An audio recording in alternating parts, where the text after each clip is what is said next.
Pasamos entonces ahora a la mesa temática Historia de la Ingeniería, donde tenemos tres ponencias: Enrique Daniel Silva, los inicios de las carreras tecnológicas en nuestro país; Catalina García Espinosa de los Monteros, algunos apuntes sobre la ingeniería en México; y Yajaira Freites, Ingeniería y Construcción de la Modernidad Venezolana de los siglos XIX al XX. O sea, una historia comparada de las historias de las ingenierías en nuestros países. Vamos entonces ahora a comenzar por la primera ponencia del doctor Enrique Silva sobre los comienzos y el desarrollo de la ingeniería en Argentina. Adelante, Enrique, te escuchamos. Bueno, muchas gracias, Celina, y nuevamente gracias por la invitación a tratar este tema que me gusta tanto. Bueno, la cuestión, cuando justamente me invitaron, estaba dada en el tema de la ingeniería, y yo me voy a hacer una pequeña aclaración que abordé un poco, además de ingeniería, el tema de arquitectura, porque en las épocas en que voy a estar hablando, estaba todo muy pegadito, estaba todo muy junto. Con decirles que los primeros ingenieros también recibían el título de ingeniero-arquitecto, ¿no? Es decir, no estaba muy demarcada esa cuestión. Y además contando que nuestra inicial carrera de ingeniería en nuestro país fue de ingeniería civil. Por lo tanto, ahí también justificamos un poco que los límites eran en extremo muy parecidos. La carrera de ingeniería en nuestro país justamente arranca en 1865 y la carrera de arquitectura en 1878. Es decir, que nos damos cuenta que estaban ahí muy pegaditas, como decía inicialmente. Para tratar de darle un pequeño contexto histórico, el cual no podemos soslayar, tenemos que tener en cuenta que para esos años, 1860, 1870, estábamos viendo justamente todo lo imponente que venía de la mano de la segunda revolución industrial, ¿no es cierto? La cual a nosotros nos llegaba con un poco de atraso, pero que todo esto teóricamente venía muy encaramado en este tema de que esta modernidad nos iba a traer mucho bienestar social. No puedo dejar de lado que y ponerlo entre comillas, que ese bienestar social era extremadamente limitado para determinadas personas, no era expandido para toda la comunidad. Así tenemos entonces que en nuestro país justamente tenemos la irrupción dada por el tema del ferrocarril, ¿no es cierto? La Caldera, que fue justamente la bandera insignia de esta segunda revolución industrial, en nuestro caso se extendió velozmente. Después podríamos mencionar también en función a qué ciertos intereses, ¿no es cierto? Sabemos que en nuestro caso estuvo extremadamente incitada por el tema del modelo agroexportador que se había impuesto, pero prácticamente a partir de 1870 veíamos toda esta pujante tecnología que se quería justamente traer lo más rápido posible. De ahí viene que encontraríamos entonces los inicios de la ingeniería planteada entonces en 1865, ya contando con los primeros egresados en 1869, el cual, visto así a vuelo de pájaro, diríamos que estaban en consonancia con toda esta tecnología que se quería imponer, que se quería traer, que se quería justamente encaminar nuestro país. Esta alternativa, entonces, también estaba un poco apurada debido a que en unas décadas más, en 1910, estábamos haciendo los festejos del centenario y por lo tanto iba a ser una muy buena carta de presentación, sobre todo en Buenos Aires, tener toda esta tecnología, toda esta infraestructura muy asemejada a lo que se veía en Europa, y por lo tanto iba a ser una carta de presentación para los que extranjeros ilustres que nos iban a venir a visitar. Y por lo tanto encontramos ahí una especie de comunión, diríamos, ¿no? El hecho de crear una carrera a nivel tecnológico, como era la ingeniería. Así entonces, por iniciativa del presidente Bartolomé Mitre, en la que era la reconocida Manzana de las Luces, en Peró 222, en la ciudad de Buenos Aires, encontramos ahí nuevamente instalado, el Departamento de Ciencias Exactas. El Departamento de Ciencias Exactas se había creado inicialmente en 1821, cuando justamente nacía la Universidad de Buenos Aires. Esta situación nos hace ver entonces que, y ahora ya yendo puntualmente a estas cosas que me parecen interesantes en relación a la carrera, es que la carrera de ingeniería, como estaba programada curricularmente, en cuarto año se entregaba también el título de arquitecto, y de ahí viene el hecho de la explicación de que el título era con esta doble titulación, hoy diríamos, profesional. Me parece interesante porque habla un poco esto de la comunión que decía antes, ¿no? El traer toda esa pujante tecnología y por supuesto la carrera de ingeniería. Lo leo porque es muy, muy cortito. El decreto de creación de la carrera de ingeniería manifestaba, siendo notable la necesidad de establecer en la Universidad de Buenos Aires un departamento de ciencias exactas. Luego fue cambiando de nombre hasta llegar a ser el de ciencias naturales, a fin de formar en su seno ingenieros y profesores. También se otorgaba con una serie de materias que se daban en forma extra, profesor de matemática, fomentando la inclinación a estas carreras de tanto porvenir e importancia en el país. El gobierno, consecuente en su propósito de promover todas las ramas de la enseñanza, elevando la universidad a la altura reclamada por la actualidad. Como vemos, había toda una coherencia, ¿no es cierto?, entre el gobernante decidir este tema de la carrera en función a lo que se estaba viendo venir, dado los aires tan fuertes de la segunda revolución industrial. Paralelamente, encontramos algunos indicios en cuanto a este fomento a nivel industrial, y aparecen dos hechos puntuales, que es la fundación del Club Industrial Argentino en 1875 y luego en 1887 la Unión Industrial Argentina. Como vemos, eran justamente los que estaban o iban a congregar entonces este impulso a nivel industrial.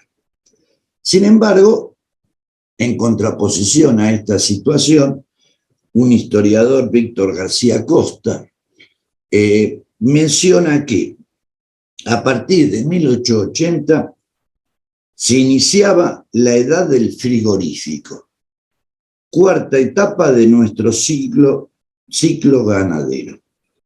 En 1890 hay 139 concesiones ferroviarias, obviamente en Gran Bretaña, compran frigoríficos, exportan tranvías, bancos y otras empresas.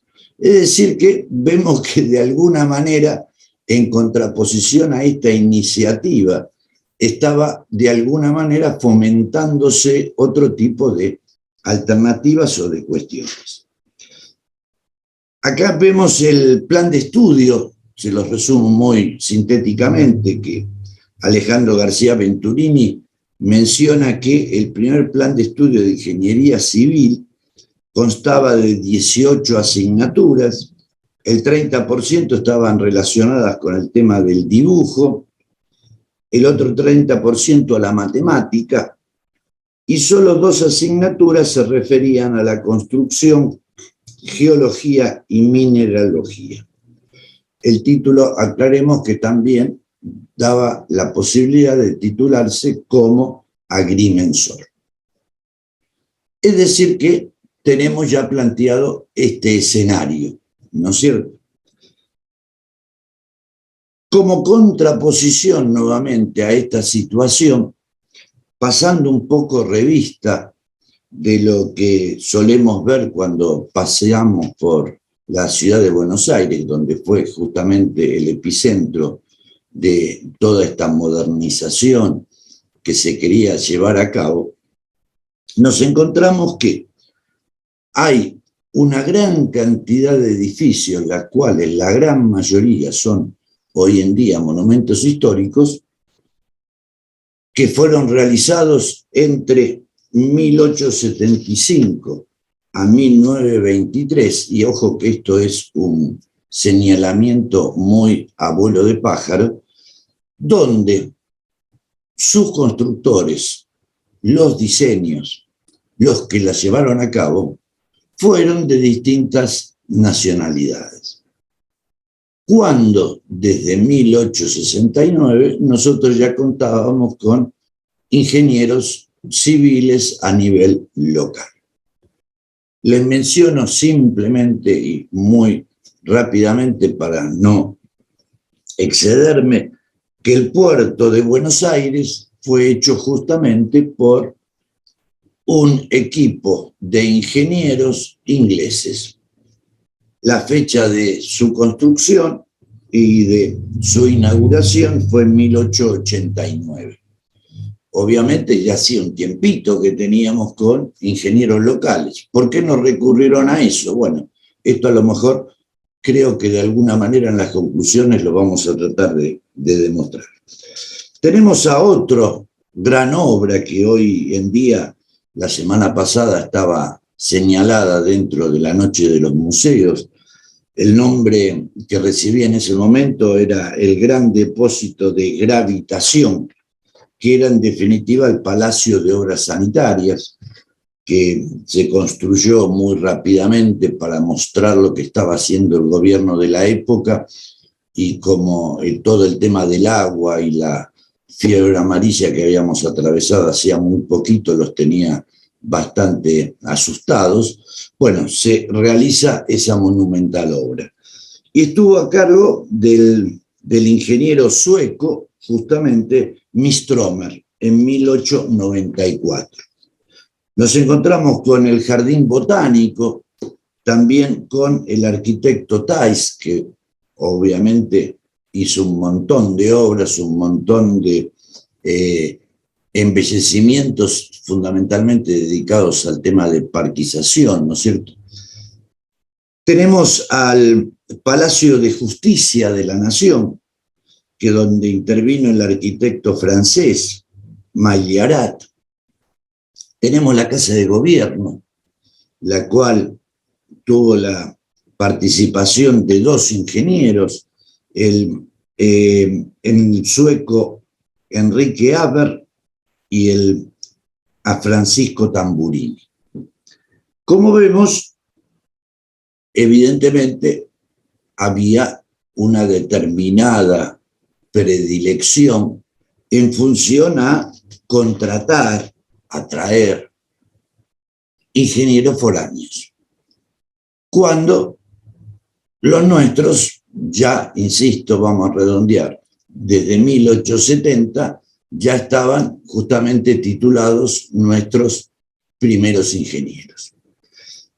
Siendo a un historiador justamente francés, nos muestra que entre 1900 a 1910 habían egresado ya en nuestro país casi 320 ingenieros y 48 arquitectos. Todo esto para mostrar un poco que nosotros teníamos material para aportar en función a realizar este tipo de cuestiones. Esto de alguna manera va a poner en vilo, y ahí aparecen algunas voces, digamos, de reclamo, en base a por qué no se tenían en cuenta los ingenieros locales. Y entonces, con ese numerito que les di recién, nos contrasta que mientras estaban egresando en estos 10 años de la primera década de 1900, casi 320 ingenieros, egresaban de la Universidad de Buenos Aires, para esa misma época, 1.100 médicos y 1.093 abogados. Fíjense qué contraposición había en cuanto a las predilecciones, por lo menos de nuestros jóvenes, ¿no es cierto? Y yo le decía que había personas que obviamente estaban tratando de bregar en tratar de que justamente nuestros ingenieros nacionales sean los que estuvieran a cargo de las obras. Hay un tal ingeniero Filmat que desde un artículo en 1876 hablaba de la Sociedad Científica Argentina. Las comisiones de ingenieros deben estar conformadas fundamentalmente por las únicas personas competentes para opinar sobre los problemas portuarios. Se estaba refiriendo específicamente a la gran lucha que hubo en función al hoy llamado Puerto recuerdo Madero. que te quedan 5 minutos. Bien, bien. Y termina con una frase que dice: el país está aburrido de notabilidades extranjeras. Los ingenieros, el país está aburrido de notabilidades extranjeras. Bueno, yo recopilé una serie de opiniones que daban justamente esta afirmación de por qué no tenerlos en cuenta. Y como para finalizar, traté de armar todo este escenario marcando lo que podríamos llamar 3 hipótesis en por qué no se los tenía en cuenta, en por qué no se los llamaba y se prefería justamente que vinieran los extranjeros. Bueno, la primera hipótesis que yo marqué fue que se pensaba que carecían de poca experiencia para encarar las obras. Bueno, acá tengo una lista de profesores justamente que fueron contratados desde Europa, principalmente desde Italia, y nos damos cuenta de que todos eran perfectamente titulados por universidades reconocidas. Y aparte que el planteo que hacemos es que no estamos reclamando que desde 1869 no fueron tenidos en cuenta, mucho más tarde. Estamos hablando de 10 años, estamos hablando de 15 años. Es decir, que había tiempo y que hubo tiempo como para que esa carrera se ayornara académicamente y estuviera justamente con un peso relevante. La segunda hipótesis, así también traída para justificar esto, era justamente cómo esta dirigencia estaba sumamente embebida en toda la corriente positivista. Y por lo tanto, ese positivismo hacía ver que todo lo que provenía de Europa, y en nuestro caso, desechar nuestras raíces españolas, resultaba justamente lo que nos colocaba en una modernidad. Por lo tanto, encajaba un poco en esta idea de no tener en cuenta justamente todo lo que nosotros teníamos recorrido como pasado histórico. Y como tercera alternativa, era un poco manejos que existieron Y menciono solamente uno a modo de ejemplo. Alrededor del hoy conocido Puerto Madero, reconocido realmente como Puerto de Buenos Aires, existieron alternativas para elegir el equipo de ingenieros ingleses, donde existió corrupción a nivel económico. Esta empresa, este puerto, había sido en primera instancia ganada la licitación por 17 millones de pesos.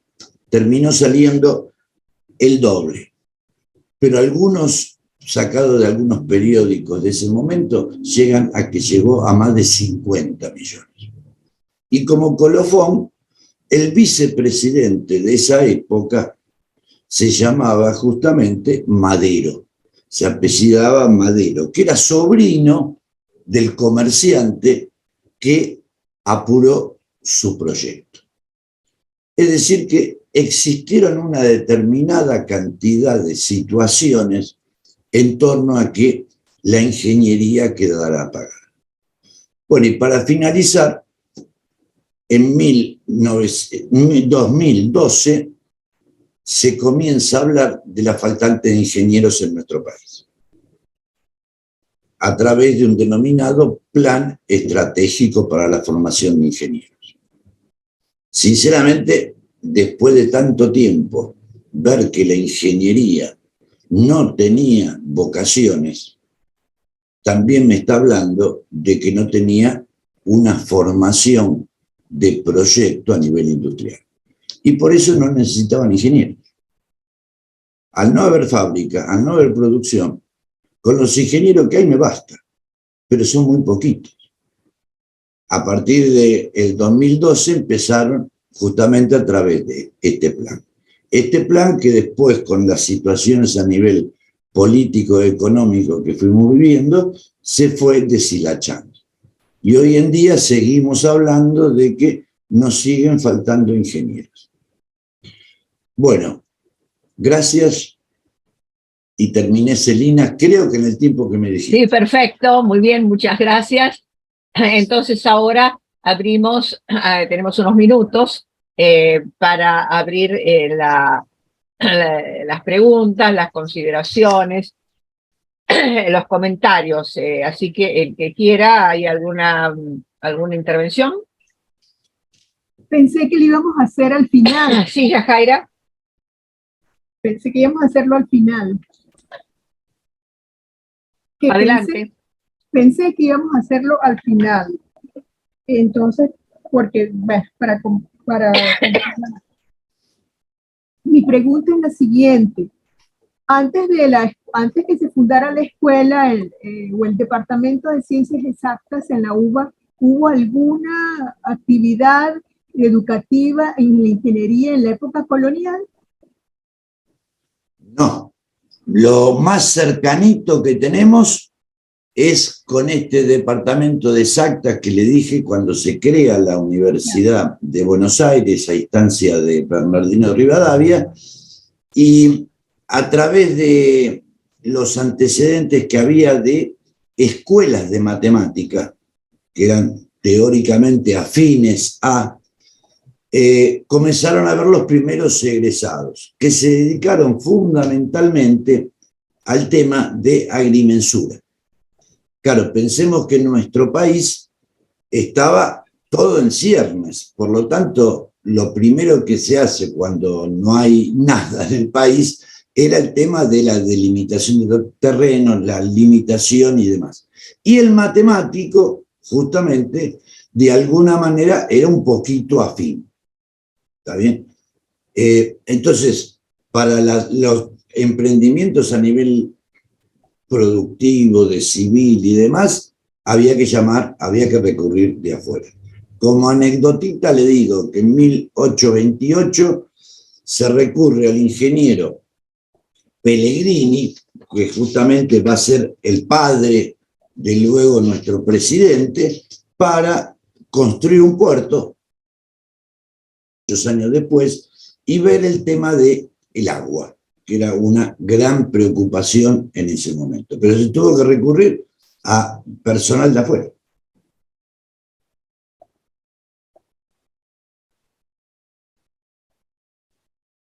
No sé si te contesté. Sí, Fred, sí. Gracias. por favor.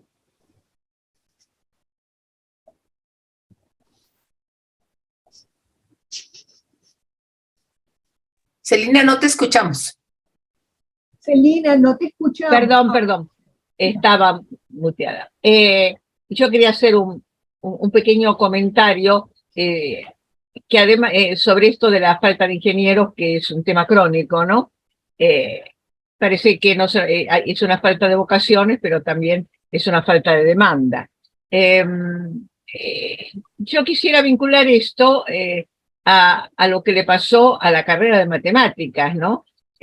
Cuando se reabrió la Universidad de Buenos Aires y se crearon las carreras, etcétera, hubo una facultad de matemáticas que duró 10 años porque no tuvo alumnos, no había interés de estudiar la matemática por sí misma, o fuera, digamos, de la matemática que se enseñaba en ingeniería. Así que creo que el tema de las ciencias exactas y de estas carreras técnicas duras, diríamos, muy ligadas a las ciencias exactas, ha sido una constante cultural de nuestro país, y no solamente por, como estaba señalando Enrique, una cuestión de falta de demanda porque no había industrias.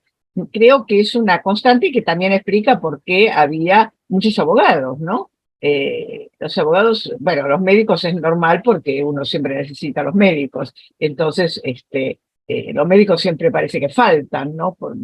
Si no en general, por lo menos en algunas regiones, pero realmente hay una sobreproducción de abogados a lo largo de toda la historia. Yo creo que esto es un tema cultural, no sé qué te parece, pero es un poco mi impresión. Es que vos, Sí, adelante, sí. En la gran mayoría de cómo nacen las universidades, ya hablo en el mundo, por lo menos el occidental, aparece justamente jurisprudencia muy pegadita con teología. Prácticamente están siempre ahí, ¿no es cierto?, en un buen casamiento.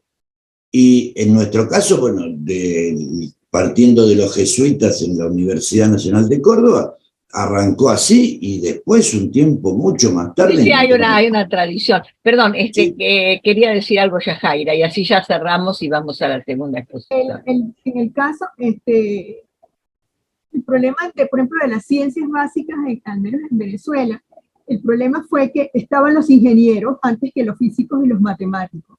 Y fue un proceso muy largo separar esos dos campos de la ingeniería. Hasta que la ingeniería, cada una de ellas adquirió su propia cuestión. Pero sí, para los ingenieros, es decir, no había un campo específico para los matemáticos ni para los físicos, absolutamente para nada. En cambio, para la ingeniería, mal que bien sí había algún trabajo, no mucho, pero también tenemos el problema de las vocaciones. Porque, por ejemplo, en el siglo XX, cuando un poco la actividad ingenieril ha empezado, el problema es que no se inscriben tantos jóvenes en la carrera, porque parecía muy poco, la gente veía más bien la ingeniería como te construyen la casa, la iglesia, no sé qué cosa, y la ingeniería realmente que se necesitaba era la ingeniería de irse al campo, de construir carreteras, y entonces la vida era muy difícil. Y entonces era muy duro para un ingeniero o para un recién y posiblemente como era la sociedad en ese entonces, los que estudiaban eran niños bonitos, o niños de buena clase. Y entonces, ¿cómo que iban a ir a un lugar a que lo picaran los zancudos? No, para eso se quedaban en otro lugar. Y también la arquitectura, también hubo otro maridazgo de la ingeniería con la arquitectura, con la agronomía, con la geología, no, y con, no me acuerdo cuál es la otra, sí, con la agronomía. Hasta que por fin la agronomía se independiza, pero ese es otro plan. Es una historia muy larga, pero sería muy bonito hacer historias comparadas de disciplinas. Sí, es Gracias. verdad, es verdad. Gracias. Bien, entonces cerramos aquí y vamos con el mismo link a la próxima, a la próxima parte de esta mesa, que va a ser la exposición de la doctora Catalina. Bien, vamos a pasar entonces a la segunda ponencia de esta mesa, la doctora Catalina García Espinosa de los Monteros, con algunos apuntes sobre la ingeniería en México. Te escuchamos, Catalina. Muy bien. Bueno, voy a leer la pequeña nota que escribí e ir explicando algunas cosas. Digo, hablar de la historia de la ingeniería en México significa remitirse a una muy larga tradición que por lo menos tendría que tomar en cuenta las obras de ingeniería desarrolladas por los aztecas, quienes fueron capaces de construir una gran ciudad a partir de su llegada en 1325 al lago al lugar lacustre que les había sido señalado, según el mito, por sus deidades, como el sitio en que deberían construir la gran ciudad de Tenochtitlan. Como se aprecia por la siguiente cita, la ingeniería tiene una larga tradición en México, es decir, partimos del hecho de que los aztecas construyeron una gran ciudad con pirámides, templos, etcétera, sobre un lago. O sea que ya es un prodigio de ingeniería, me parece. Bueno, entonces, cito, ingeniería prehispánica. Los aztecas fueron extraordinarios ingenieros civiles e hidráulicos. Como muestra de sus obras estaba la ciudad de Tenochtitlan, construida sobre un lago, y que contaba con un sistema de drenaje, canales de alivio y compuertas para prevenir las inundaciones, además de contar con grandes calzadas que permitían el acceso a la ciudad. 4 grandes calzadas permitían el acceso a la ciudad, todo ello sobre el lago. Tuvieron un gran alcance en el control de volúmenes de agua de los lagos por obras como el retorno de las aguas al lago de Texcoco, una región muy cercana a la actual Ciudad de México, el desvío de ríos como el de San Juan Teotihuacán y el de Cuautitlán, cuyo cauce tuvo que ser cambiado varias veces para evitar inundaciones en la parte noreste de la ciudad. Todo esto se hizo antes de la llegada de los conquistadores españoles. Y después digo, hagamos un gran salto en el tiempo para considerar lo que ha significado muchos siglos después la construcción de la moderna Ciudad de México, justamente sobre el cauce de lo que fue ese lago, una de las grandes ciudades del mundo. En este escenario, consideremos otra de las grandes obras de ingeniería, la construcción del sistema de drenaje profundo de la ciudad. Recordemos que la ciudad está sobre una altura de 2.400 metros, sobre el nivel del mar. Altura que necesariamente complica el trabajo de desalojo de las aguas pluviales y de las aguas negras derivadas del uso de esta. La red, y pongo una cita sobre esto, la red de drenaje de la Ciudad de México es solo una parte del complejo hidrológico de la zona metropolitana del Valle. Esta tiene sus orígenes en obras como el Albarradón de Netzahualcóyotl, dique construido a petición de Moctezuma en 1449, esto antes de la conquista, para evitar que las aguas del lago inundaran Tenochtitlan. Esta es también una gran obra de ingeniería civil. O el Tajo de Nochistongo, concluido en 1781, ya en la etapa colonial, que posteriormente se convertiría en el Gran Canal del Desagüe.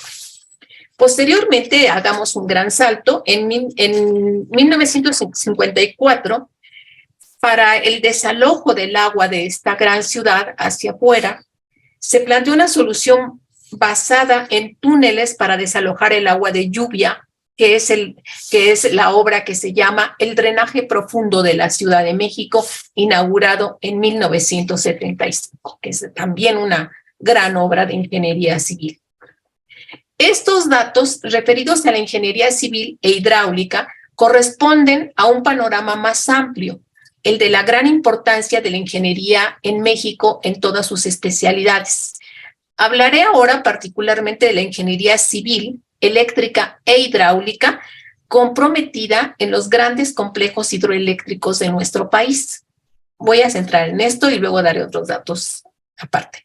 Nos referiremos en particular al complejo de las más grandes plantas hidroeléctricas del país, emplazadas en el sistema llamado en cascada, que quiere decir que una planta está detrás de la otra sobre la pendiente del mayor de nuestros ríos, el río Grijalva, cuyo cauce recorre parte de las montañas de Chiapas en el sureste mexicano para bajar hacia la llanura de Tabasco y ahí desembocar hacia el Golfo. Esto está muy cerca de la frontera con Guatemala. El sistema de cascada, entre comillas, significa que la corriente hidráulica proporciona la energía mecánica necesaria para mover las turbinas de los generadores de la primera planta hidroeléctrica, pero entonces el agua se desfoga sobre su propia pendiente y llega a las casas de máquinas de las siguientes plantas sucesivamente para mover las turbinas de los generadores de cada una de ellas. Es un sistema de altísima eficiencia energética que no daña el medio ambiente y contrariamente a ello, mantiene la humedad de la tierra. Esta agua que va moviendo las turbinas de cada una de las 4 plantas en cascada, finalmente se devuelve hacia el Golfo de México por la planicie del estado de Tabasco. Las plantas denominadas Chicoacén, La Angostura, Malpaso y Peñitas constituyen un prodigio de ingeniería civil, hidráulica y eléctrica. Mención aparte merece la ingeniería petrolera, cuyo desarrollo ha respondido a la necesidad de localización, exploración y explotación de los yacimientos petroleros en tierra y mar, con ingeniería propia de alta eficiencia. Consideramos los mexicanos que la ingeniería petrolera es una de las grandes fortalezas de la ciencia y de la ingeniería en nuestro país. Complementariamente, los ingenieros petroleros, químicos y petroquímicos han diseñado y hecho funcionar un sistema de refinación que garantice el aprovechamiento eficiente en la fabricación de petrolíferos. Debemos agregar también que este sistema, que fue construido a partir de la expropiación petrolera en 1938 hasta los años 80, principios de los 80, fue muy abandonado, muy desmantelado durante todo este periodo neoliberal y ahorita se está nuevamente restaurando las refinerías construidas por los ingenieros mexicanos. La muestra más reciente de esto es la puesta en operación en este año 2022 de la refinería de Dos Bocas. Esta está ubicada en el Golfo de México frente a la costa del estado de Tabasco y viene a complementar el sistema de refinación constituido por las refinerías de Salina Cruz en Oaxaca, en el Pacífico, Tula, en el centro del país, dentro del territorio, Olmeca, Minatitlán y Ciudad Madero. Estos breves datos permiten apreciar la fortaleza de la ingeniería en México, misma que por otra parte está estrechamente vinculada a la capacidad de formación de ingenieros desarrollada por el Instituto Politécnico Nacional, las universidades e institutos tecnológicos del país. Este sería, en breve, un panorama de algunas de las obras importantes de ingeniería en nuestro país. Agregaría que actualmente se está haciendo una recopilación de las grandes obras de ingeniería civil más recientes. La primera de ellas es el distribuidor que se acaba de construir, apenas se inauguró hace un año, una cosa así. El distribuidor que se llama Aeropuerto Internacional Felipe Ángeles. El nuevo aeropuerto de la ciudad está fuera de la ciudad, está más lejano de la ciudad, en un lugar en el estado que se llama, en la entidad que se llama Hidalgo, y consiste, y bueno, llegar a ello requiere un tránsito desde el centro de la Ciudad de México allá, alrededor de unos 40 kilómetros, pero esta distancia se ha minimizado, se ha hecho muy eficiente, porque se ha construido un entronque de 3 niveles para interconectar el aeropuerto internacional e intersectarlo con un circuito exterior de carreteras que se llama Circuito Exterior Mexiquense. Y este entronque facilita la conectividad de los 3 aeropuertos principales de la ciudad y de la zona metropolitana. El Aeropuerto Internacional de la Ciudad de México, este Aeropuerto Internacional Felipe Ángeles y el Aeropuerto de Toluca, que es en el Estado de México la entidad que hacia norponiente está vecina a la Ciudad de México. De esta forma se logran recorridos entre ellos de aproximadamente 1 hora por el tren suburbano o por la carretera. Y entre otras, si me dices por favor cuánto tiempo me queda, Celina. Te quedan 7 minutos. Ok. Bueno, entonces, junto a esto, la Asociación de Ingenieros Civiles destaca que en el norte del país, en Ciudad Obregón, Sonora, es muy cercano de la frontera con los Estados Unidos, se ha construido un libramiento en una zona sumamente difícil de trabajar, porque está prácticamente en una zona desértica con un suelo muy difícil de procesar. Dice, se ha construido un libramiento en Ciudad Obregón, así se llama esta ciudad fronteriza casi con Estados Unidos, permite a los automovilistas y transportistas que circulan por la carretera México-Nogales con ramal a Tijuana, Tijuana es la península de la Baja California, continuar su trayecto de sur a norte o de norte a sur sin la necesidad de atravesar la Ciudad de Obregón. Tiene una longitud de poco más de 34 kilómetros y cuenta con una sección transversal con 12 metros de ancho de corona. Esto, dice, también nos enorgullece la construcción del puente Baluarte Bicentenario en Sinaloa, cuya estructura está a una altura de 400 metros en la Sierra Madre Occidental. Una gran obra ingeniería que conecta el estado de Sinaloa con Durango. Es un tramo muy difícil, orográficamente muy difícil, al cual se le conoce como el Espinazo del Diablo. Es una megaestructura de concreto y acero con una longitud de 1.124 metros y 4 carriles, 2 en cada sentido, con un ancho total de 20 metros, sostenido por 152 tirantes. Está considerado este puente Baluarte Bicentenario como el puente atirantado más alto del mundo con el récord Guinness. Es decir, que creemos que la ingeniería en México, la ingeniería civil, la ingeniería eléctrica, la ingeniería petrolera, ha mostrado una gran fortaleza y justamente por eso nos preocupa muchísimo más esta reducción del nivel académico del sistema educativo nacional, que se produjo mucho durante todo este periodo neoliberal y que no permitió la formación de los niños y los jóvenes y los adolescentes en las ciencias físico-matemáticas, en fin, en todo el conjunto, no solamente en ellas, sino en todo el conjunto de las ciencias, y que ahora tenemos frente a nosotros el reto de recuperar el nivel del sistema educativo para poder mantener y desarrollar esta tradición en todos los aspectos de la cultura, pero me estoy refiriendo en particular a las ingenierías civil, eléctrica, hidráulica, petrolera, entre otras. Bueno, yo me quedaría hasta aquí para no sobrepasar el tiempo y pues esperaría sus amables comentarios, preguntas, lo que ustedes quieran. Muchas gracias, Catalina. Así que abrimos entonces las preguntas, comentarios, etcétera, sobre este panorama de la ingeniería mexicana.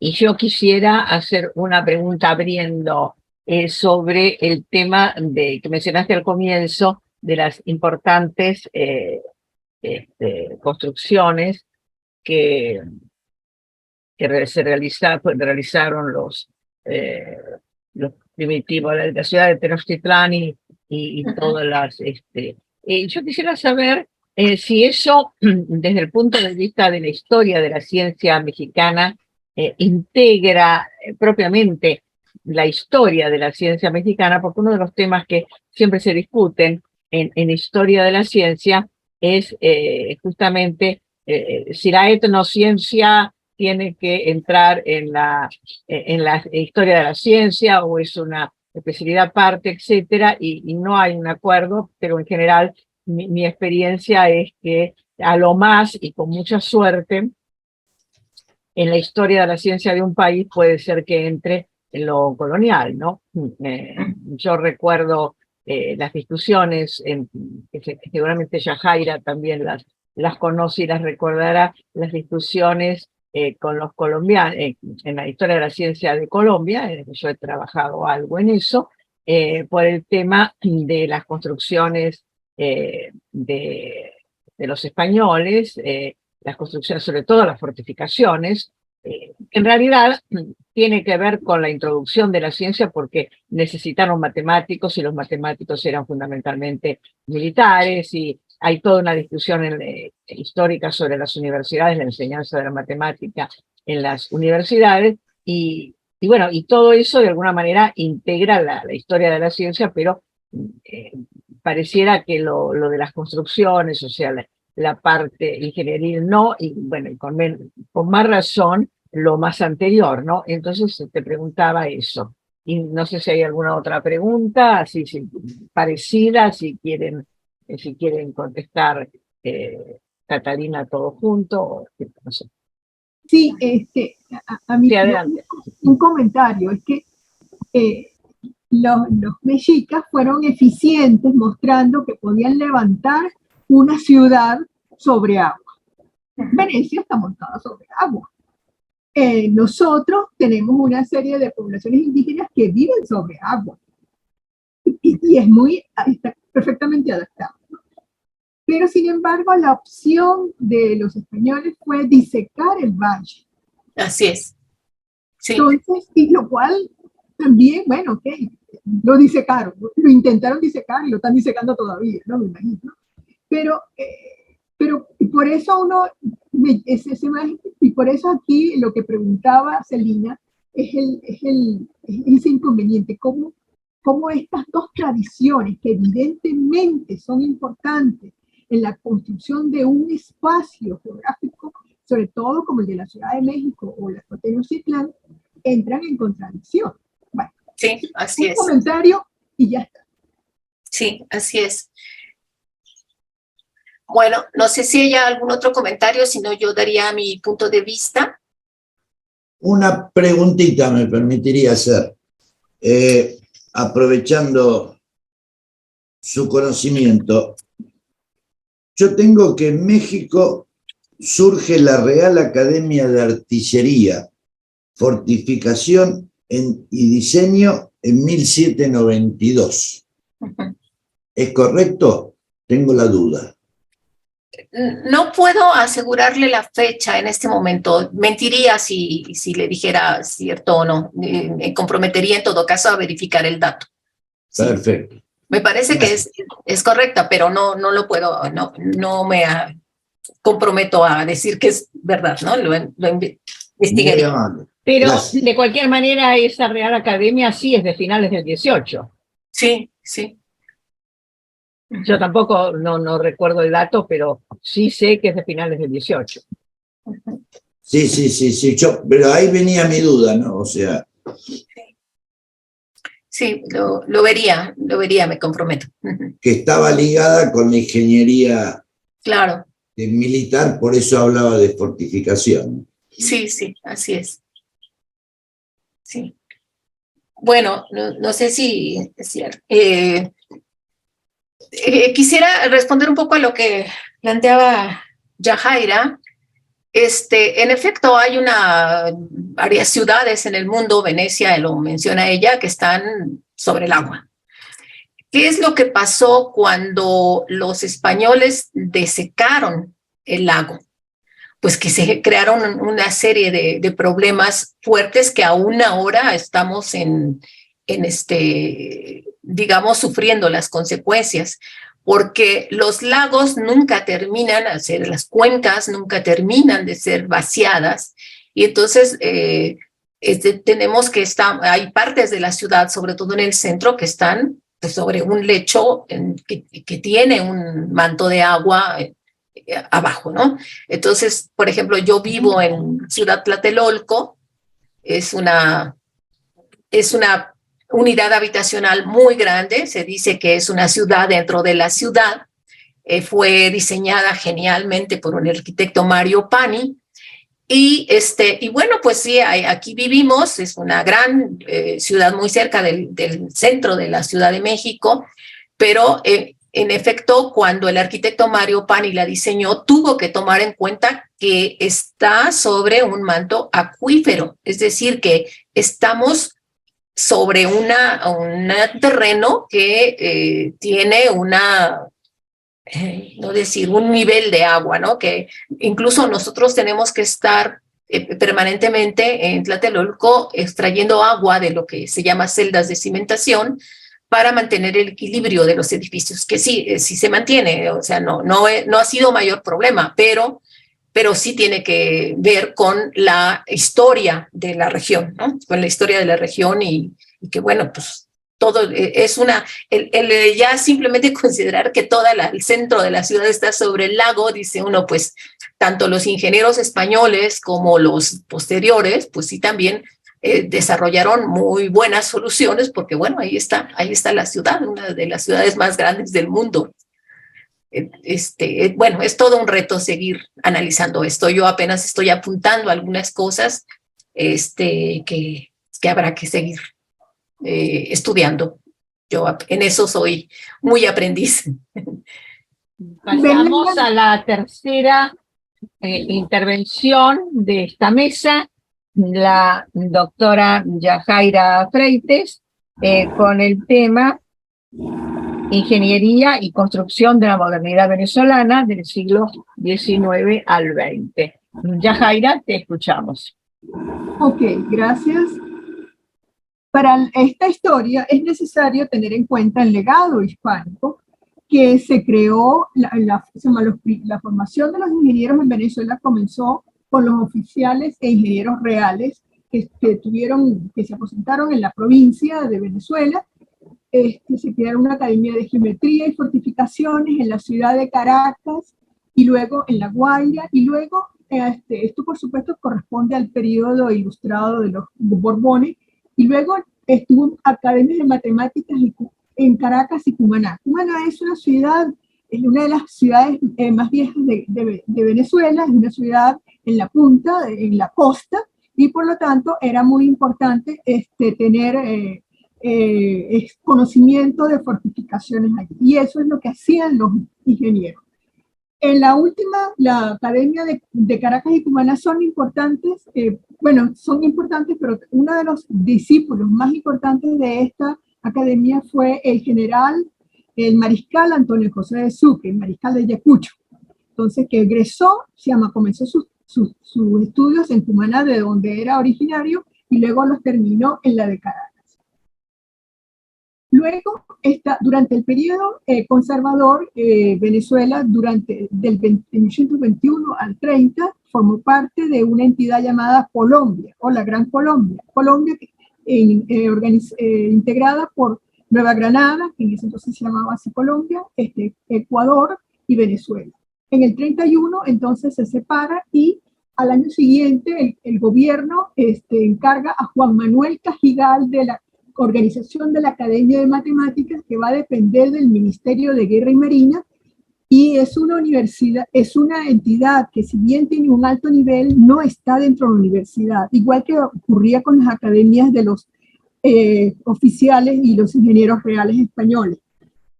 Y en ese entonces, la universidad, ya en el año 27, la Real y Pontificia Universidad de Caracas había sido reformada para crearse como la Universidad Central de Venezuela, los orígenes sobre los cuales habló ayer Celina en la revisión del libro.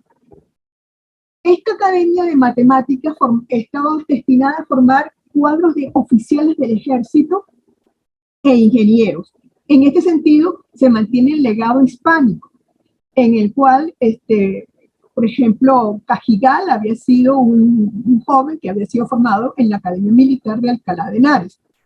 Entonces hay una continuidad en esta tradición. Pero, los egresados tienen una relación complicada porque este ejército que se forma a partir del 31 todavía tiene oficiales del Ejército Libertador, y entonces no entienden muy bien por qué un oficial que haya estudiado tiene alguna ubicación en este ejército. Por lo tanto, sus egresados van a depender más a ir a la ingeniería que al ejercicio militar. Sin embargo, el Estado liberal que se forma en Venezuela es poco proclive a alguna actividad, es extremadamente pecato en ese sentido. Entonces no hay obras de ingeniería con las cuales puedan estos jóvenes hacer. Sin embargo, estos jóvenes tampoco eran muchas decenas ni centenas de jóvenes, eran posiblemente 10 o 15 o 20 personas los que estudiaron durante unos 10 años, se formaron como profesores, como gente que tenía conocimiento y que más tarde se ubicaron como profesores de física y matemática en los colegios nacionales que daban el trienio filosófico renovado que tenía ya física, matemática y ciencias naturales como tal. En el año 1861, para este periodo, se crea el Colegio de Ingenieros de Venezuela, el CIV, que todavía existe. En el periodo siguiente, este periodo es del periodo que nosotros en la historiografía llamamos el periodo de los liberales. Es donde se inician las primeras obras públicas y los egresados de la academia van a ser parte de los encargados de estas obras públicas.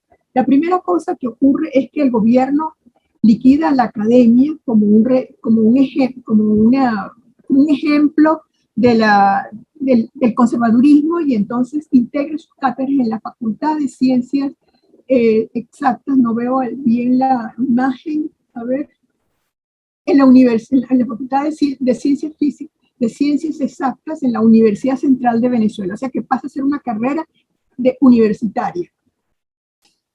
Y en el año 1874 se crea el Ministerio de Obras Públicas, que va a poner en práctica toda esa política de obras públicas que los liberales ponen en práctica. Y entonces va a construir una serie de edificaciones para el Estado, acueductos, caminos, un tren a La Guaira, teatros, iglesias, hospitales y obras de ornato. Y en el año, esto da pie, por ejemplo, a que en el año 1893 se organice la Escuela Nacional de Ingeniería, sacando la formación de ingeniería de la universidad, porque dentro de la universidad los ingenieros piensan que no pueden controlar y tienen que hacer muchas negociaciones con las otras autoridades universitarias para imponer el pensum que ellos piensan que es conveniente a una carrera que quiere ser más profesional, pero que la universidad todavía está muy dotada de ser simplemente de aprender una serie de materias, pero que no tienen aplicación.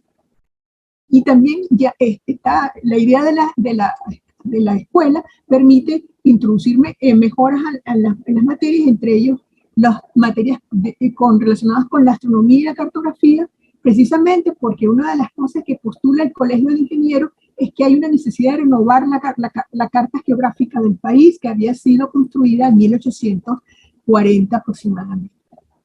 El colegio también, es un lateral, los ingenieros contribuyen a difundir el sistema métrico decimal que Venezuela adoptó desde muy tempranamente.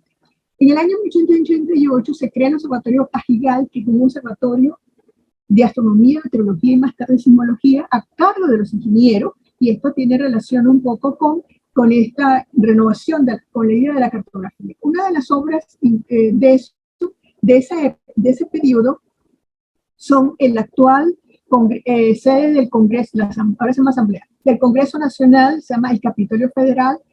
Este es el edificio de esa época. Para eso se expropió una manzana de la vieja ciudad donde estaba un convento y que solamente quedaban 2 o 3 monjitas, y entonces fue expropiado, y entonces la monjita fue enviada a algún lugar, a la familia, algo parecido, y entonces se construye este edificio, y este edificio lo construye el Ministerio de Obras Públicas, pero el jefe del proyecto no es un egresado de la academia, sino un venezolano egresado de la Universidad, de la Escuela de Puentes y Calzadas, Luciano Urdaneta, y que también va, junto con otros colegas de la academia, van a ser los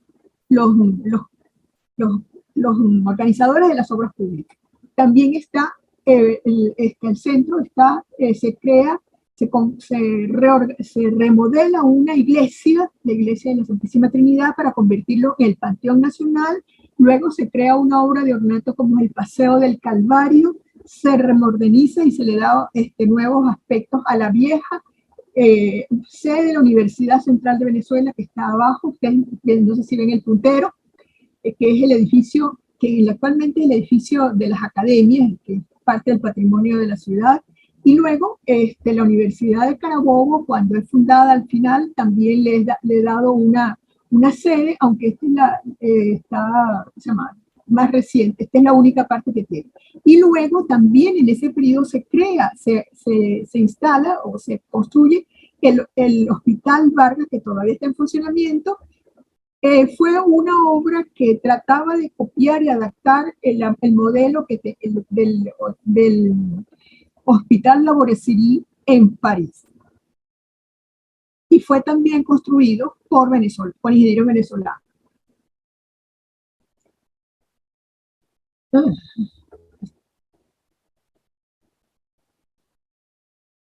El siguiente periodo, los liberales son desalojados del poder, y entonces el mando es asumido por los caudillos andinos que vienen de una zona de los Andes, de la frontera de los Andes, que con Colombia, que está en Táchira, Mérida. Y entonces y tienen el gobierno desde el 199 al 35. O sea, es un largo periodo de hegemonía de esta zona.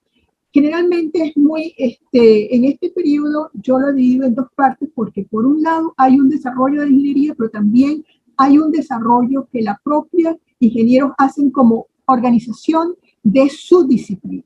Entonces, desde el punto de vista del gobierno, les encargan a los ingenieros la construcción de vías de comunicación, y este es el inicio de la red carretera nacional. Unas vías de comunicación asfaltadas, terrestres. El país tenía una serie de líneas ferrocarriles, pero los ferrocarriles andaban en diferentes, primero, no eran compatibles porque tenían diferentes longitudes, los rieles, y segundo, no estaban en función de la comunicación general, sino de lo que las empresas pensaban que era su interés. Entonces, la idea es tener una comunicación central que sobre todo comunique los Andes muy en el fondo del país con el centro del país. Para eso se crean las comisiones exploradoras a cargo de ingenieros que van a mapear en el terreno cómo son las situaciones, cuáles son los materiales, dónde deben construirse puentes, con qué elementos, si se puede hacer, y dónde es mejor colocarlos. Para eso se crea la sala técnica del MOB, que es una sala doble que planifica, diseña, pero también experimenta con materiales y con elementos. Sobre todo se va a dar mucha fuerza a la carretera con macadam, bajo la técnica de Mac-Telford, que son unos escoceses. Y que de esta manera y a normalizar el tamaño y la magnitud, y como también que tenga salida de agua a la carretera. También se edifican construcciones públicas. Una muy importante fue el Archivo General de la Nación, que fue el primer edificio que tuvo el país con la base, construido con concreto armado. Los ingenieros también van a participar en las actividades de cartografía con la construcción del mapa político administrativo que terminará su actividad y se publicará en 1929. Y para ello, y también en la delimitación de las fronteras, integrando las comisiones astronómicas y topográficas y en el terreno para la delimitación de los mojones, pues de los hitos, con las comisiones de Colombia y el otro es de Brasil. Toda esta serie de actividades hace que los exponentes de la ingeniería, los más importantes, puedan lograr del Congreso que cree una ley que organice la Academia de Ciencias Físicas y Matemáticas y Naturales, que era así la forma en que la facultad donde la ingeniería estaba inserta dentro de la universidad, porque hay una vuelta, se llama, después de la escuela de ingeniería hay una vuelta a la universidad, pero es un cuento muy largo, ¿no? Y entonces, de esta manera, estos ciencias físicas y matemáticas, ellos son los exponentes de esta visión. Y luego, en el año 1929, el gobierno, al crear el primer pieza para la supervisión de la actividad petrolera, crea las inspectorías de hidrocarburos. Si bien en un principio, donde los ingenieros van a ser incorporados, los jóvenes son enviados a Estados Unidos a formarse en el campo y luego regresan y se hacen cargo de eso. Hasta que, claro, con el devenir del tiempo, también vendrán los geólogos, que también participarán en este tipo de actividades. Por su parte, yo había dicho que la ingeniería había regresado a la universidad a través de y ahora en la Facultad de Física y Matemática. En el año 1929-22 se reorganiza el Colegio de Ingenieros, hay un nuevo reglamento que permite, porque el colegio era una sociedad subordinada al Estado. Este reglamento le da mucho más autonomía y crean una revista. Y en el año 25 se promulga la primera ley de ejercicio de la ingeniería, la arquitectura y la agrimensura. Y desde ese momento comienza todo un periodo de conformación de un discurso y de justificación y argumentación acerca de la ingeniería en Venezuela y de su profesionalización y de la importancia que ella tiene en el país. Hay ligeros cambios en el pensum de estudio, entre ellos se introduce la ingeniería eléctrica y también allá hay inicios del ejercicio liberal de la profesión, porque a todas estas, la gran mayoría de los ingenieros, o casi el 99% de los ingenieros, eran funcionarios del Estado. Las obras que se hacen en este periodo son el Observatorio Cajigal, que este sería el segundo edificio, porque el primero fue construido en el 88, pero hay una remodelación. Luego, al centro está este edificio del Archivo Nacional, que es con concreto armado. Luego está una institución que es la Oficina de Sanidad Nacional, el Arco de Carabobo, que conmemora los 100 años de la batalla que dio la libertad, puso punto final a la dominación española en Venezuela. Y luego, a la derecha están ejemplos de cómo se llama, de todo el esfuerzo en la construcción de carreteras y la utilización de maquinaria para este nuevo tipo de carretera asfaltada. Los puentes de concreto armado. Arriba está todo, o el diseño, no se ve bien la foto, pero bueno, de la carretera de los Andes, es una carretera de montaña. Todavía hoy en día la usamos. Bueno, sigo adelante antes de que me corten. ¿Qué pasa? En diciembre del año 35, el general Gómez, el último exponente de los caudillos liberales, que se había pasado en el poder 27 años, se murió. Y entonces su sucesor comienza un nuevo proyecto político que es el que introduce el estado de bienestar social en el país.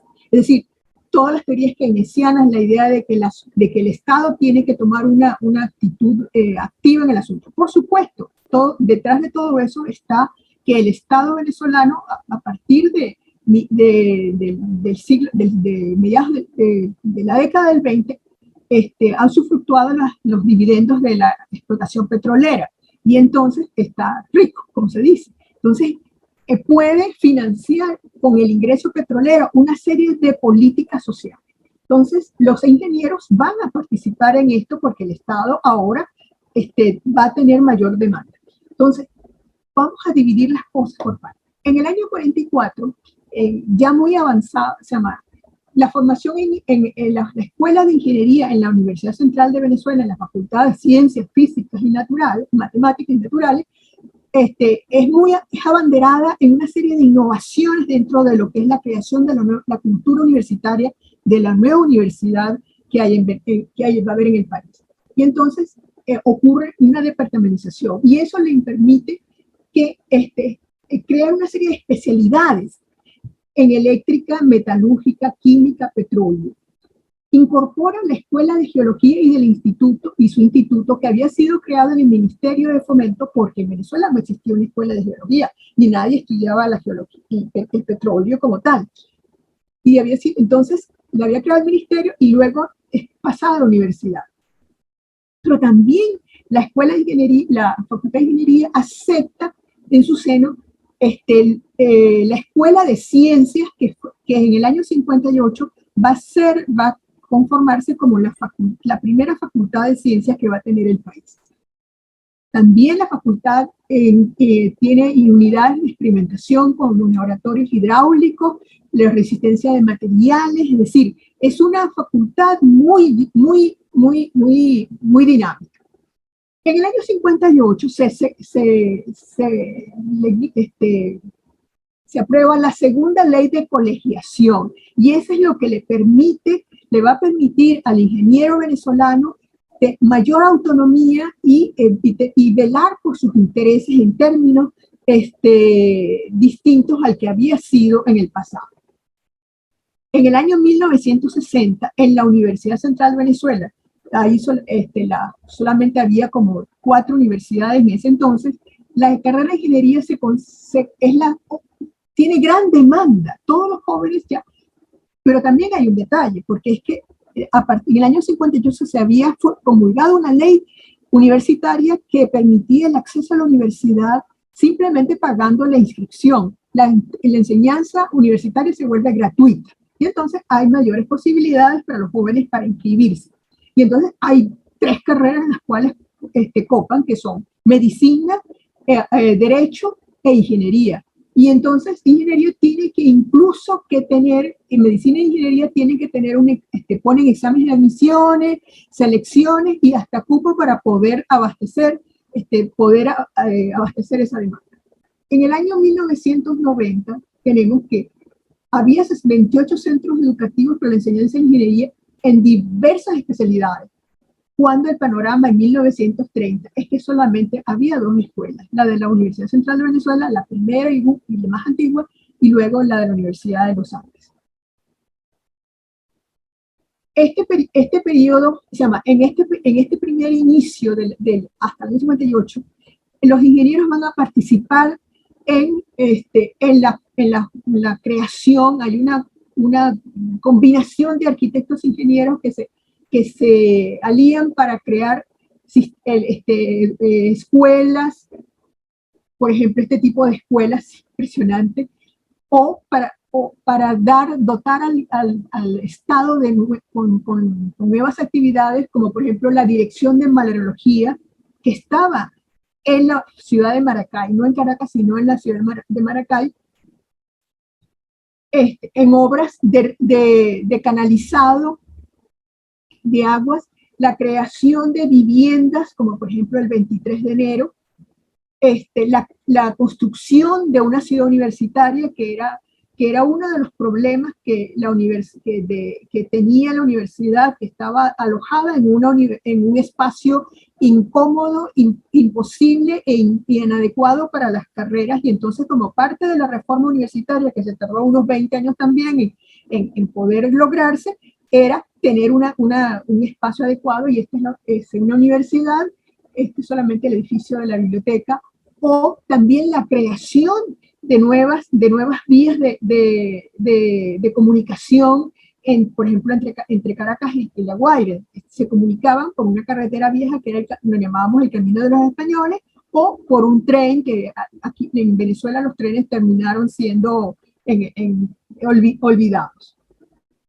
En un segundo periodo, en el año 58 al 2000, bajo la democracia, lo que ocurre es que en los años 50 ha permitido que se vayan formando y se creen las diversas especialidades de la ingeniería. Entonces, hay una diversificación de la ingeniería en donde asistimos a que van a construir represas sistemas de represas para la generación de energía eléctrica, embalses para riego e impedir inundaciones, creación de construcción para almacenar y distribuir aguas, que eso lo veremos en las otras cosas que en la próxima ponencia, expansión del sistema eléctrico, también de las comunicaciones y de televisión. Yo solamente tomaré la parte eléctrica, el rescate de tierras anegadas, por ejemplo, al sur del lago, y también participación en la industria petrolera, que lamento no tener la contraparte con mi colega, pero no voy a entrar en eso. Y ya estamos terminando, y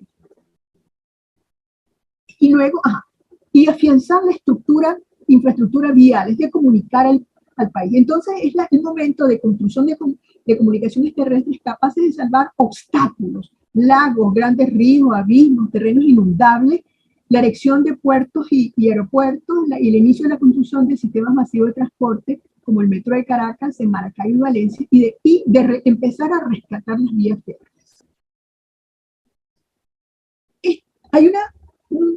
Hay un auge de la construcción civil para alojar las dependencias del Estado, los hospitales, los centros educativos, culturales y también las nuevas. Yajaira, te quedan 5 minutos. Ok, ya estamos. También la ingeniería, a través del Ministerio de Obras Públicas, va a ayudar a la construcción. Construyó Ciudad Ojeda en el lago y Ciudad Guayana en el sur, en el Orinoco. También van a haber las construcciones de edificaciones religiosas, y el sector civil también va a participar en este auge de construcciones, con la creación y construcción de sedes de empresas, de bancos, residencias, de viviendas para la clase media, centros comerciales de recreación y desarrollos urbanísticos, y también de salud y cultura. Y por supuesto hay un aspecto que la ley de colegiación, la nueva segunda ley de colegiación había permitido, que es el financiamiento de la empresa privada de construcción, que no solamente construye, sino que puede asesorar y tener a consultoría o entrar en alianzas. Pero también a nivel del Estado se va a conformar equipos técnicos estatales expertos en áreas de hidráulica, de construcción de petróleo y de electricidad. Bueno, estos son parte de las obras que se hacen: los viaductos, el metro, los edificios, altas torres, los complejos culturales y las represas. Finalmente, puedo decir, en el año 80, más del 50% de los ingenieros trabajaba para el Estado. O sea, todavía es. Y a partir de los años 60, la participación del ingeniero venezolano en la industria petrolera se incrementó. El salario mínimo del profesional era $1.000. Luego, en el año 90, tenemos, primero, que hay un desempleo abierto y otro encubierto. Ya se nota una fuga de cerebro y problemas de cómo la universidad se vincula con el aspecto de trabajo, y el salario del ingeniero había pasado a $200 mensuales. Entonces, como se habrán dado, claro, todo esto está relacionado con el modelo económico que el Estado venezolano había puesto en marcha, y que a partir de los años 80, 90, ha estado en crisis, y se recupera, o hay hay momentos de bonanza, pero luego hay planos de decadencia. Bueno, esto es todo lo que tenía que decir. Y entonces abrimos la parte de preguntas, comentarios, etcétera. Tenemos unos minutos, así que el que desee preguntar algo, estamos abiertos para eso. Yo sí tengo una inquietud con respecto a lo que señalaste de esta parte en la que te referías a la República Conservadora, ese periodo, ¿no? Ese periodo político. Nosotros acá en Argentina también tenemos esa categoría de República Conservadora, pero corresponde más bien a la época del positivismo por lo que hace a la ingeniería, tiene que ver con esos intentos de modernización a partir del cultivo de la ciencia, que es tema, digamos, típico del positivismo. Me da la impresión de que es diferente en Venezuela, y entonces te hago esa pregunta. Porque esa denominación entre nosotros tiene que ver con el positivismo, con el cientificismo y también con los proyectos de modernización, como dijo Enrique, que lo mencionó varias veces, mostrar, digamos, nuestra modernidad, nuestra modernización. Pero como en Venezuela es diferente, te pregunto. No sé si hay alguna otra pregunta que quieran, así ella contesta ya todo junto. Bueno, entonces, adelante. Sí, nada más sí. una pregunta breve. Porque Yajaira, estamos en los últimos minutos del bloque, sí. Yajaira, actualmente, en este momento, ¿cómo definirías la situación de la ingeniería en Venezuela? Eso sería todo. Bien, voy a comentar. Sí, yo estoy consciente de que estoy usando conceptos muy equívocos para esta cuestión. Incluso lo que es liberal, yo decía, ay, el liberal, ¿qué es lo que van a entender? La República Conservadora nosotros nos referimos al sistema político que se instauró de una república con voto censitario.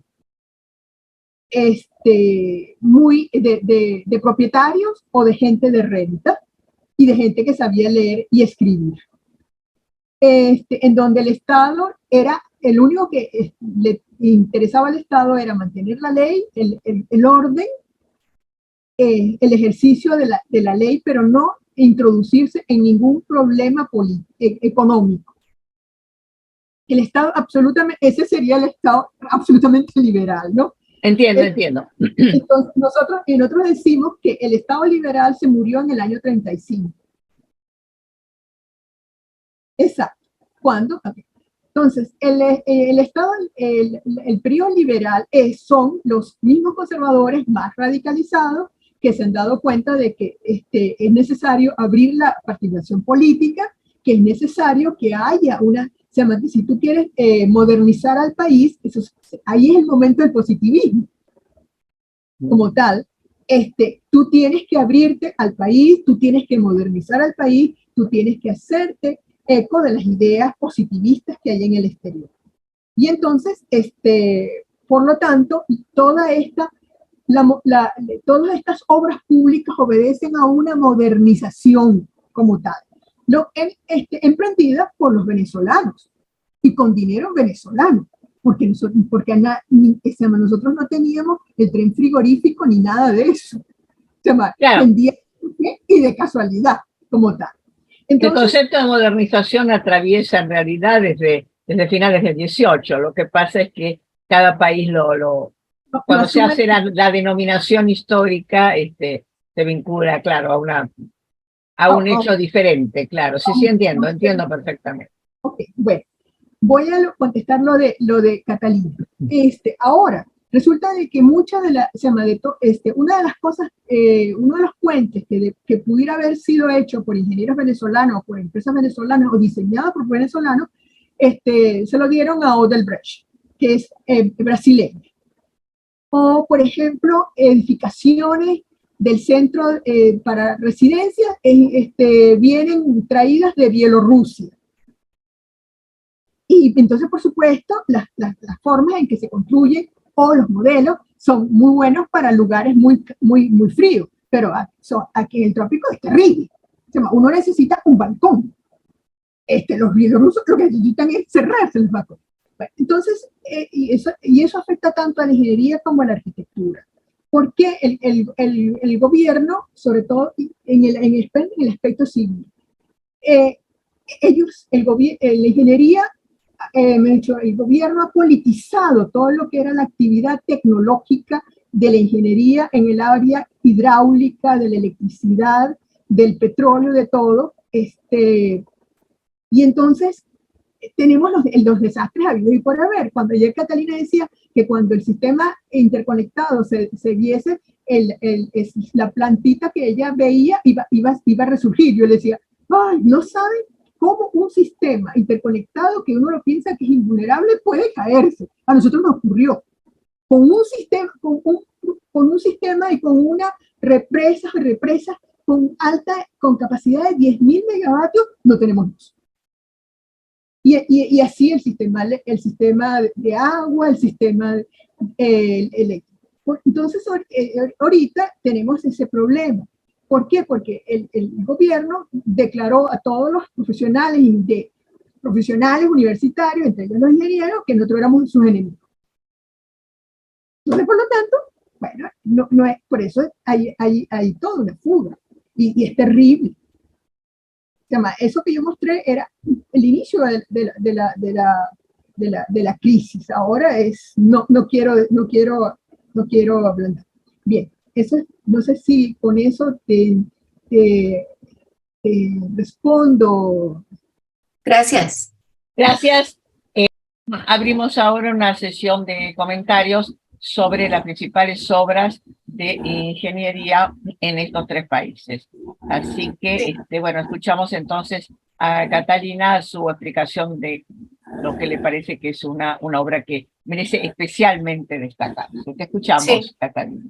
Bueno, entonces abundaré un poco sobre el complejo de 4 plantas hidroeléctricas que se encuentran en el estado de Chiapas, sobre la pendiente del río Grijalva, que es el río más caudaloso de nuestro país. Es un sistema de muy alta eficiencia porque las 4 plantas, que son además en conjunto, forman el conjunto más grande de producción hidroeléctrica en el país, están colocadas una detrás de otra sobre la pendiente, de manera que el agua del río Grijalva, que mueve las turbinas de la primera planta, de la que está más arriba, digamos, simplemente baja y mueve las turbinas de la siguiente, y finalmente llega a la planicie del estado de Tabasco, humedece la planicie y desemboca en el mar. Entonces, es un sistema genial, de muy alta eficiencia, no hay desperdicio de nada.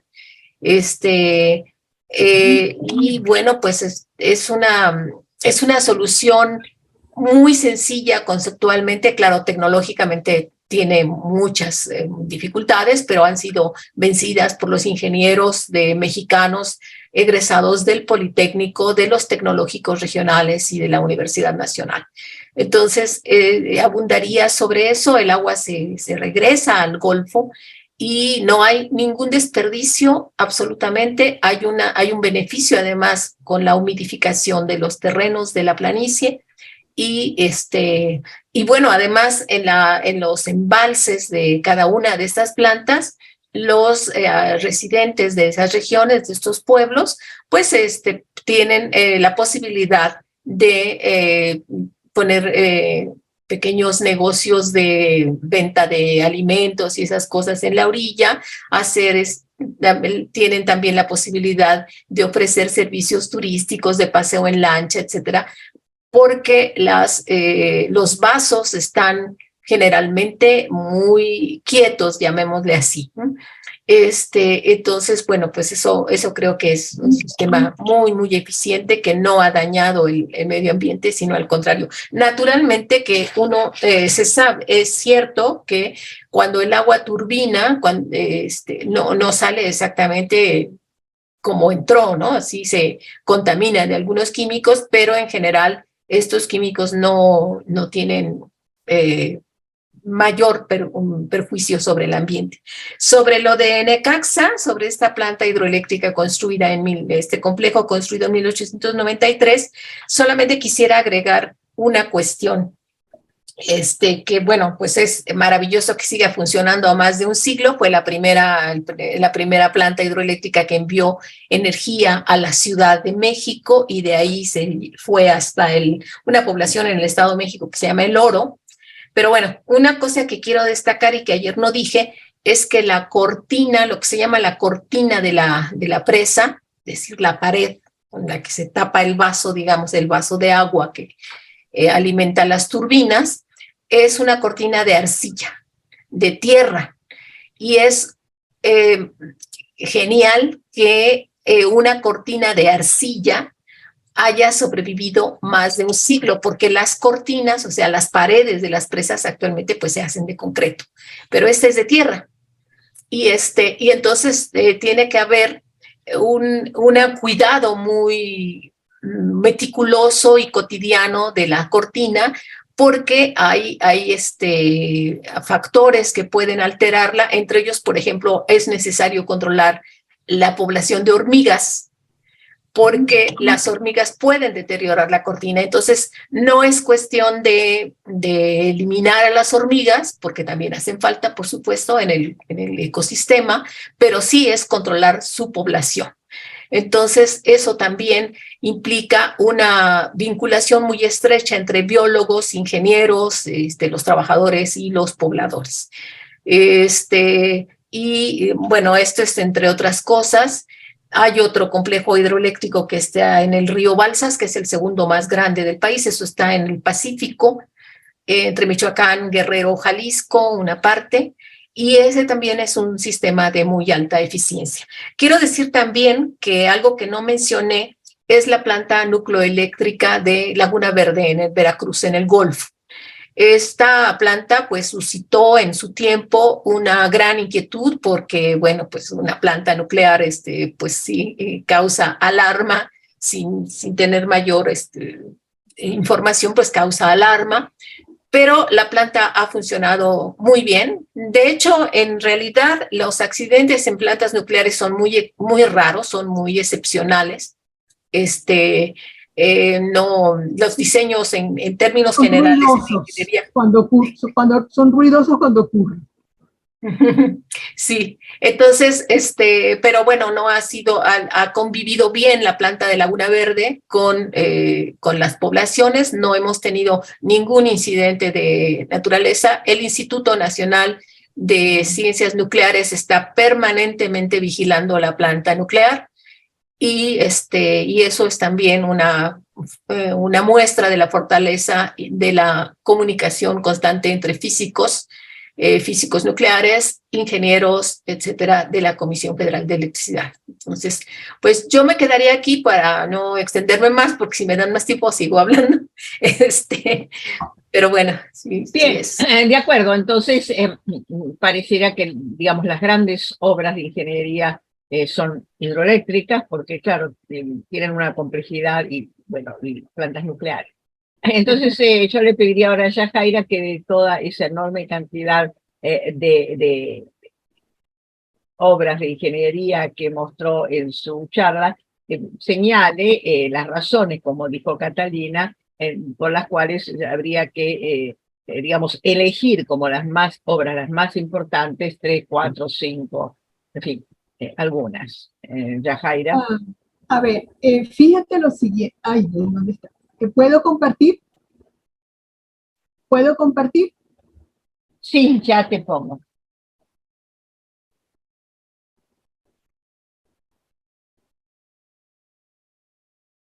Ya está. Ok.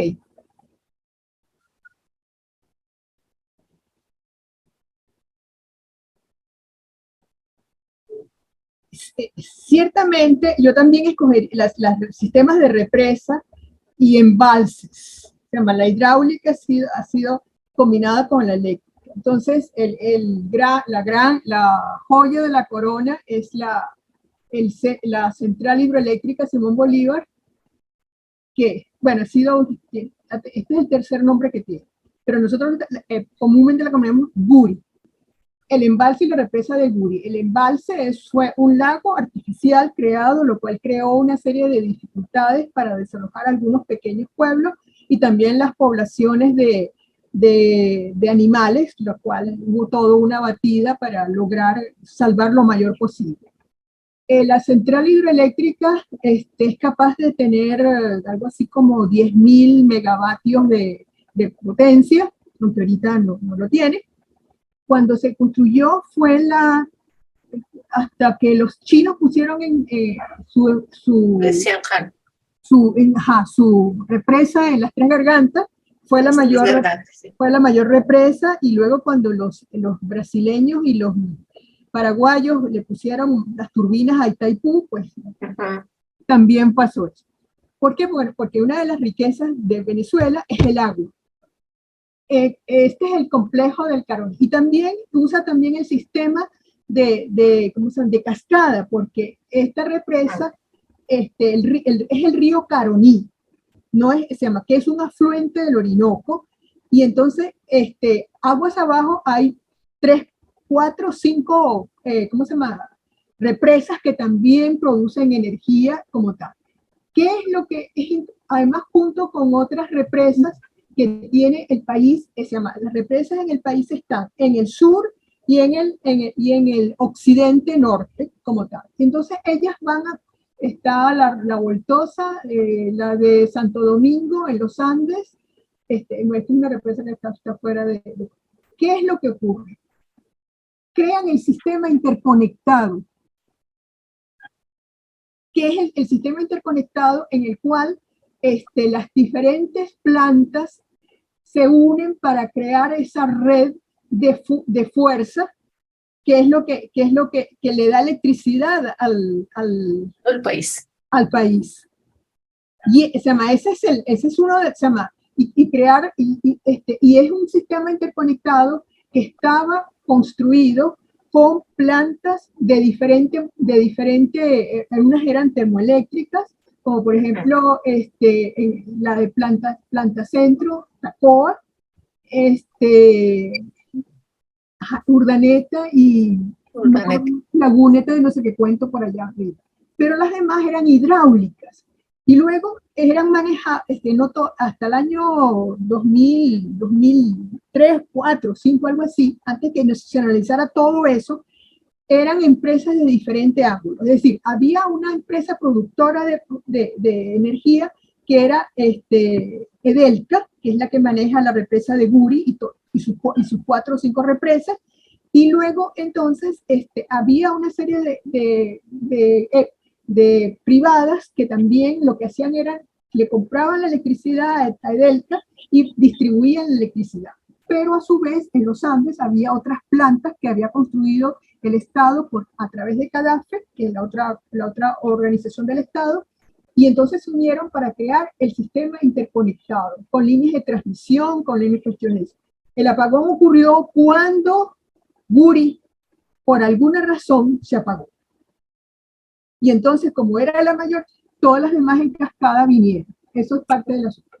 El otro sistema, el interesante, importante, relacionado con el agua, porque nosotros no solamente tenemos embalses para producir energía eléctrica, sino para almacén, para riego, para prever inundaciones. El otro es para distribuir agua potable.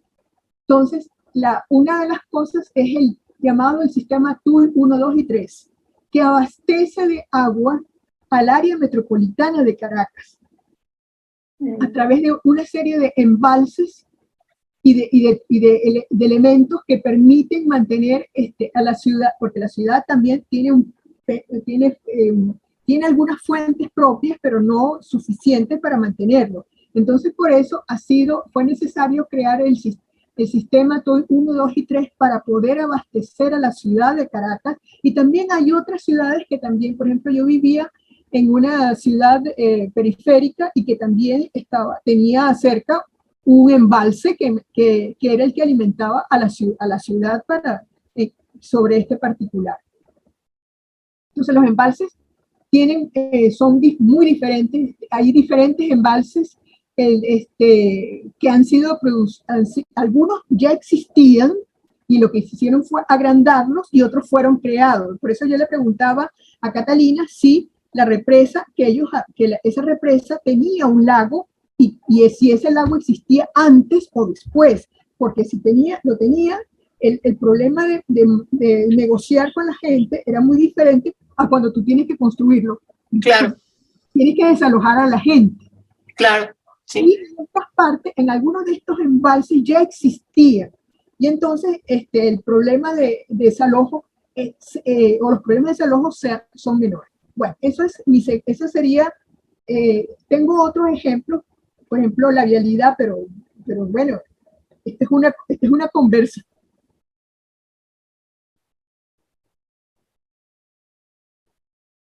¿Hay algo más que quieras mostrar, Yajaira? Sí.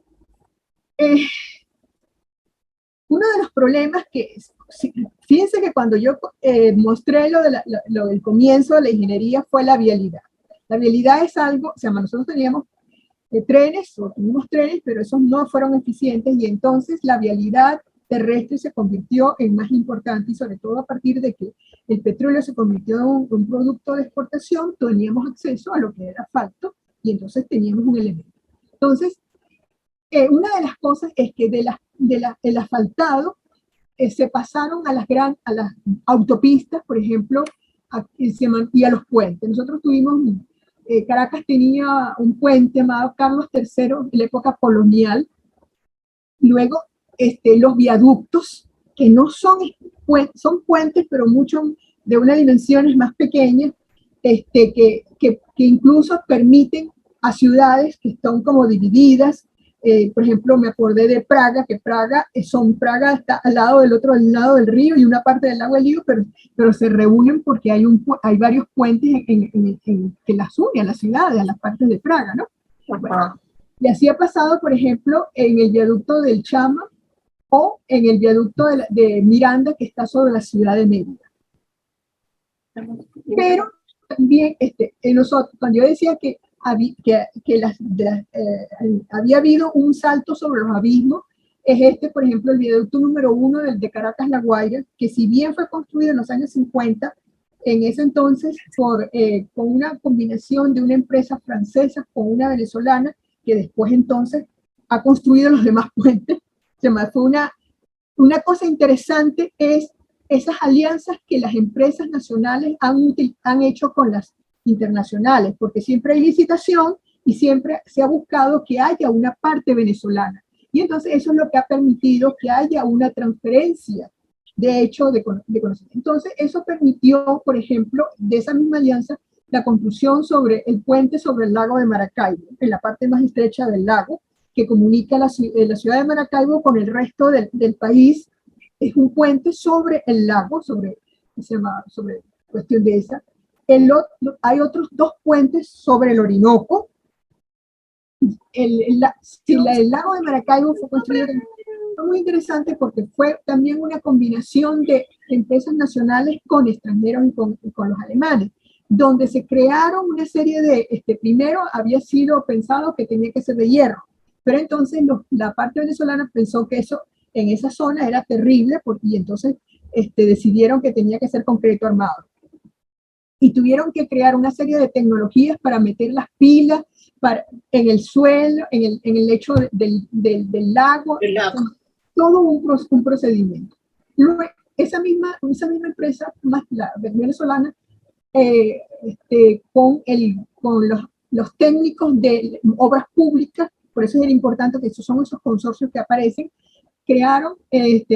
construyeron el primer puente de angostura sobre el Orinoco, también sobre la parte más angosta del río, y luego más tarde, el segundo puente fue construido ya en el año 2000 y ese fue el que construyó Odebrecht. Nadie sabe por qué, ni bueno, entonces lo que quería mostrar era la vialidad se ha convertido en algo extremadamente importante en el país porque es un país en donde el tránsito se mueve por tierra. Muy bien.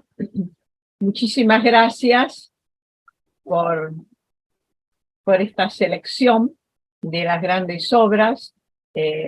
Y bueno, creo que ya con esto podemos dar por cerrada la sesión.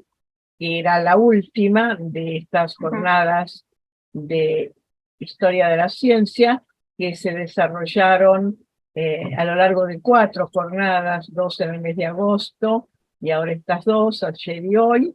Y bueno, anunciamos, como siempre, que todos estos videos van a ser subidos al canal YouTube de FEPAI para que estén disponibles.